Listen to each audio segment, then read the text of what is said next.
Bonjour à tous, bienvenue au Talk Orange Le Figaro. Aujourd'hui, nous recevons Dominique de Villepin, ancien Premier ministre, président de République Solidaire. Monsieur de Villepin, bonjour. Bonjour. Merci d'être avec nous. Les représentants du CNT sont à Paris pour la conférence des Amis de la Libye. Qu'est-ce qu'il faut attendre de cette conférence? Qu'est-ce que vous en attendez? Ce qui est au cœur de la conférence, c'est la réconciliation des Libyens et le choix par la communauté internationale d'une stratégie adaptée, qui doit, à mon sens, une stratégie d'appui, d'accompagnement, mais certainement pas d'ingérence. La communauté internationale, avec la France au premier plan, a fait ce qu'elle devait en prenant l'initiative diplomatique, en assumant la responsabilité de protéger. Il faut aujourd'hui que les Libyens prennent en main leur propre destin.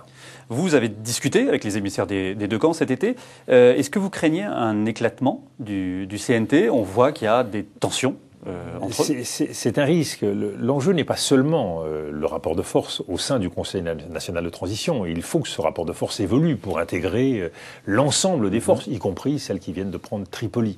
Donc le Conseil de transition doit être le plus représentatif possible. Mais il faut aussi éviter qu'il n'y ait des divergences entre les responsables politiques à Tripoli et les dirigeants militaires sur le terrain. C'est l'un des risques et mon inquiétude, c'est qu'il y ait de plus en plus de tensions entre ceux qui refusent l'aide et la présence étrangère et ceux qui revendiquent une forme de légitimité de terrain poussée par les plus radicaux islamistes. Il y a une menace islamiste ? Il y a une menace en Libye comme partout ailleurs et si nous ne sommes pas attentifs, nous contribuerons à renforcer cette menace dès lors que nous apparaîtrons comme nous ingérants dans les affaires intérieures libyennes. Claude Guéant était sur France Info ce matin. Le ministre de l'Intérieur répondait à une question concernant les écoutes téléphoniques qui auraient été faites par la DCRI, la Direction centrale des renseignements, sur les téléphones portables des journalistes du Monde. Je vous propose de l'écouter.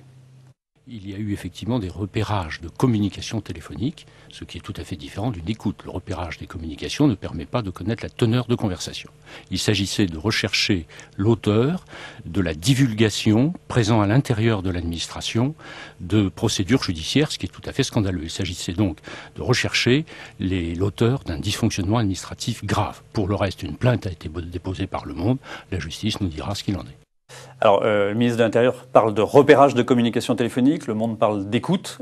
Comment vous réagissez? Vous avez un moyen de les départager? Non, vous non plus. Donc faisons confiance à la justice de notre pays en émettant un souhait. Que nous ayons le plus vite possible une justice indépendante. L'une des plus grandes difficultés que nous avons sur le plan démocratique, c'est qu'il y a un doute en France sur l'indépendance de la justice et sur l'indépendance des médias. Nous avons besoin d'une justice totalement indépendante, rompons le lien entre le parquet et le pouvoir politique, et nous avons besoin des médias indépendants vis-à-vis du pouvoir politique comme vis-à-vis du pouvoir économique, en tout cas le pouvoir économique dès lors qu'il est lié à la commande publique ou à la régulation publique. Donc veillons à ce que cette indépendance de ces pouvoirs soit entière, alors la crédibilité de la décision sera renforcée. Sur le fond de cette affaire, est-ce que vous comprenez que le gouvernement, l'État, cherche à connaître qui, dans ses services, au sein du gouvernement, a pu donner des informations confidentielles ou est-ce que ça vous choque sur le principe? Personne ne s'en est caché. Il y a eu une enquête pour savoir d'où venait la fuite. Voilà. Donc, que l'enquête se fasse paraît naturel, mais il faut évidemment que cela ne conduise pas à des entorses à la règle de respect du bon fonctionnement des médias et de son indépendance, c'est-à-dire que ça ne conduise pas à des écoutes. La justice doit nous dire ce qu'il en est. Le gouvernement veut inscrire dans la Constitution ce qu'on appelle la règle d'or, qui doit permettre d'établir un budget en équilibre, au moins qui ne dépasse pas les 3% du PIB. Vous voteriez cette disposition? Oui, plus ça va, plus je suis affligé par le spectacle politique et plus je me sens des âmes de Saint-Louis sous son chêne. J'ai envie de dire aux socialistes, le spectacle d'une politique où personne ne cherche à se comprendre. Le gouvernement a raison et le président de la République a raison quand il dit nous devons être vertueux, nous devons respecter une règle constitutionnelle, une règle d'or. Il a raison. Nous devons être beaucoup plus attentifs à la règle de respect des équilibres et je pense d'ailleurs, je fais partie de ceux qui pensent que la rigueur devrait être beaucoup plus rigoureuse. 12 milliards d'économies, ce n'est pas suffisant. On y viendra. Mais il faut aussi prendre en compte ce que dit l'opposition. L'opposition dit attention, piège politique, on prêche la vertu mais on ne l'a pas appliquée pendant 4 ans et nous ne participerons pas à cette fausse vertu. Qui a raison alors vous Mais tout le monde. Et faisons en sorte à la fois d'avoir une règle constitutionnelle et prenons en compte l'avis de l'opposition qui dit ayons une loi de programmation qui dès maintenant, dès 2012, nous mette en position d'être vertueux. Il n'y a pas d'incompatibilité entre les deux. Donc je plaide en faveur d'un compromis. Sauf qu'il faut y avoir le président hésite à convoquer le Congrès. Mais le président, il doit le faire. Si j'avais le moindre conseil à donner, non pas au président de la République, je ne me permettrais pas, mais le moindre conseil, le moindre avis à donner, je dirais prenons en compte la sensibilité qu'exprime la gauche, d'une vertu dès maintenant et pas donneuse de leçons, et prenons en compte cette exigence d'une règle fixée au peuple français, fixée aux gouvernants, et qui s'imposera à tous. Je crois qu'il n'y a pas d'incompatibilité entre les deux positions. On peut parfaitement avoir une règle pluriannuelle et une règle d'or constitutionnelle. C'est une preuve de bonne volonté. Étienne Pinte proposait qu'on fasse un référendum, qu'on organise un référendum sur ce sujet. En avant, ça veut dire quoi? Qu'on prend un marteau pilon pour écraser une mouche? On demande l'avis des Français sur ce sujet. Et si le référendum est négatif parce que le référendum aura été détourné de son objet et sera un référendum pour ou contre le président de la République, qu'est-ce qu'il dira Étienne Pinte à Versailles? Bon, soyons raisonnables, ne faisons pas de la politique politicienne, essayons de rapprocher les points de vue. Nous avons, avant l'échéance présidentielle, beaucoup de problèmes à régler et nous jouons notre avenir.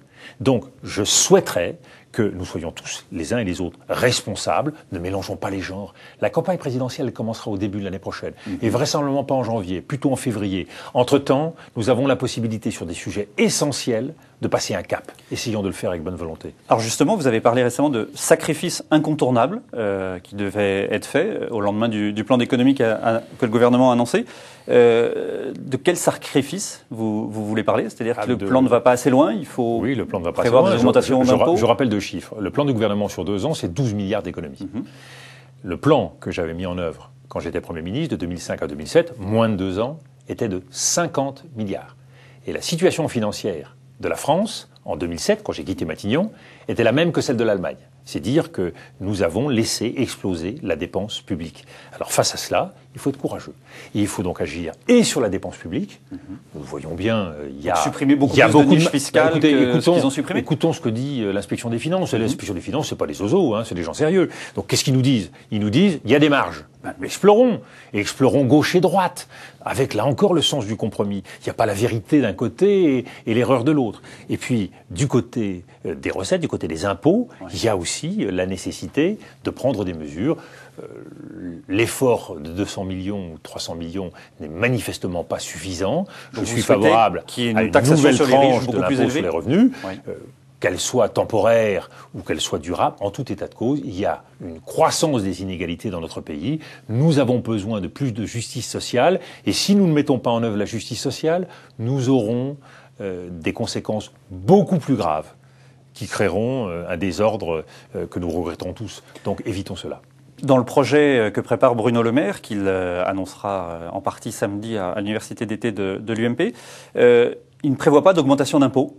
Il essaye de faire un projet qui ne coûte 0 € aux Français. C'est réaliste ou alors vous pensez que je me pose une question simple.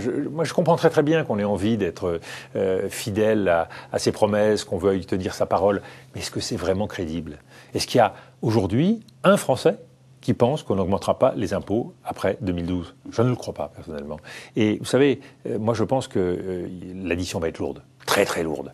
1600 milliards de dettes, avec une dette qui va exploser au tournant de 2013-2014, tout simplement parce que la maturité de la dette, c'est 7 années, et que la dette a été considérablement aggravée en 2007. Donc, ne faisons pas de promesses. Je crois que dans ce domaine-là, ce sera effort, sacrifice, et sans doute un peu au-delà. Et chacun doit y participer. Brice Hortefeux était à votre place hier, il vous a posé une question, écoutons-la. Bonjour Monsieur le Premier ministre, bonjour Dominique. Vous venez de publier un livre, Notre vieux pays.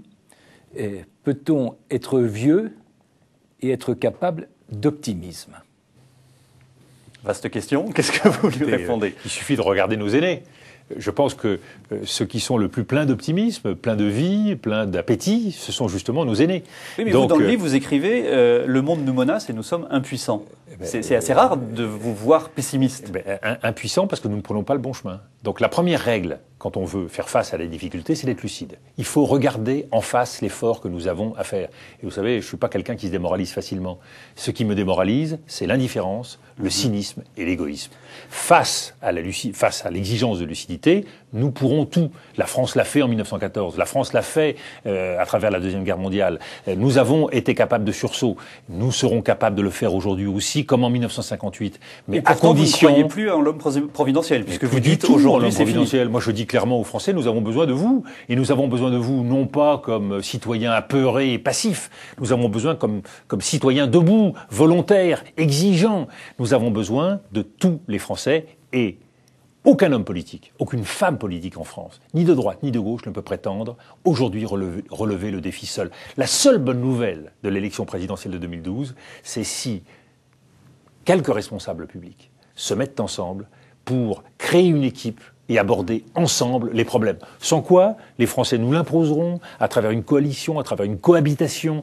Vous savez, la politique aujourd'hui doit inciter à la modestie et à l'humilité. Il se trouve que j'ai une expérience que d'autres n'ont pas, et je peux le dire, la modestie et l'humilité, c'est le début de la sagesse en politique. Les internautes sont amenés à vous poser des questions. Vous avez fait une bonne transition avec la question de l'un d'eux qui vous demande est-ce que vous serez candidat à l'élection présidentielle ? Pauvres internautes, ils continuent à graviter autour de toutes sortes de planètes. C'est pas une mince question. Vous parlez vous-même, vous dites que la situation est difficile. C'est une question passe-partout. C'est pas le sujet d'aujourd'hui. Ça sera le sujet de janvier-février. J'ai affirmé ma détermination. J'ai dit que je voulais représenter une alternative. J'ai dit aussi que ce qui m'intéressait, c'était le destin de la France. Donc ce que je veux faire en sorte, c'est qu'il y ait, à l'occasion des présidentielles de 2012, une aventure qui se constitue, qui change la donne.